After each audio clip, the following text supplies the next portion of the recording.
two methods of sparring that can get you the benefits of sparring without you getting black eyes.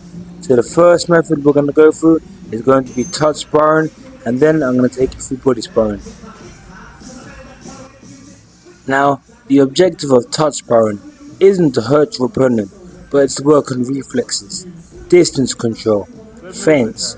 You have to be able to get in distance, but as well you have to be able to get out of distance so your opponent can't attack you. You've got to work on your angles. Standing at certain angles like you just saw there is going to leave you vulnerable to counter-attacks. So it's the small intricate details. Okay, so touch sparring is a non-contact way of sparring, but just there, accidentally, he hit him for low blow. So accidents can always occur, which is the reason why you need to perform this type of sparring still in a professional manner with a professional supervised coach.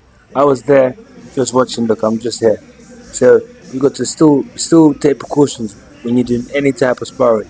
So touch sparring, yeah, we're not trying to make contact and hurt each other. I'm just demonstrating there. We're trying to do feints. We're trying to misguide our opponent. We're trying to trick them.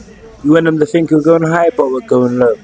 We want them to think we're going to attack, but we're just buying time. We're just getting a breather. We're just feinting to let time pass because we feel like we're ahead on the clocks. You see that counter? So when your opponent steps in, you can counter. It's great footwork there. Great footwork by Tarek, just moving around. Look. And this is the objective of touch sparring. Touch sparring isn't about hurting your opponent because there's a lot more to do with boxing than just getting in there and knocking somebody out. And even when you set up the knockout, it's about movement like this. It's about being able to throw a punch that's disguised, that your opponent doesn't see coming. Oh, look at me, I'm a big idiot, just blocking the camera. I'm sorry about this. Don't know what I'm doing there. But yeah. So what was I saying? I'm not too sure what was happening there. I think I was explaining to them they have to be able to step in and out, in and out. It's not just about going forward, forward, forward. Sometimes you have to lure your opponent in. You see Tarek with the blue socks, all black. What he's doing is he's making Fabio find him. He's going backwards, but with the intent to spring in the counter-attack. So you can see Tarek is just moving around, waiting for Fabio to commit and not beware. Boom, counter-attack. Why am I blocking the camera? What am I doing? Okay, I'm sure during body sparring I wasn't doing this. Hopefully I'm going to move my idiotic self out of the way in a second. But this is great boxing there, back and forth. Attack with a slight step in, step back with a slight step out. Just like that, that's perfect. Okay, the bell's just gone, I think. Nope. The round still commences. Okay, now the bell's gone.